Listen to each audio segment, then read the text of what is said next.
Hello everyone, welcome to channel মিয়ানুস্মিতা।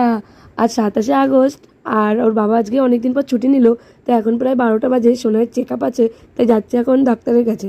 তো সোনাইয়ের যেহেতু 1 বছর হয়ে গেছে, তো ওর কিছু কিছু ওষুধ এখন চেঞ্জ করানোর আছে, তো সেই জন্যই গিয়েছিলাম আরও। তো এই যে চেম্বার ফাঁকাই ছিল, তাই তাড়াতাড়ি গিয়ে দেখানো হয়ে গেছে আর এখন চলে যাচ্ছি বাড়ির দিকে। তো এখান থেকে বাড়ি ওর বাবা আমাদেরকে ছেড়ে একটু বেরোবে।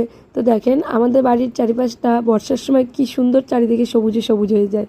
তো আমি ডাক্তারখানে যাওয়ার আগে চাল টাল ধুয়ে রেখে গেছিলাম, তো সেখানে পিঁপড়ে ধরে গেছিলো বলে মা রোদে দিয়ে দিয়েছে।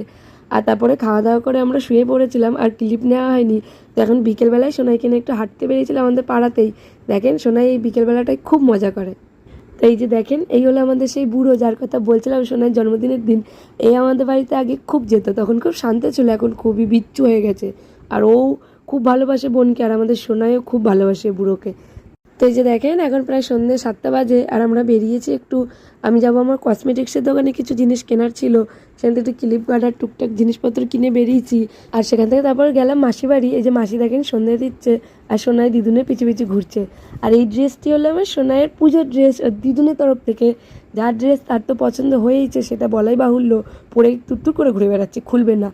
তো তারপর কিছুক্ষণ বসলাম, চা বিস্কুট খেলাম।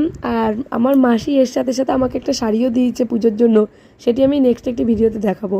আর এখন আমরা বেরোবো, দেখেন সোনাই ওর ব্যাগ নিয়ে চললো বাড়ি।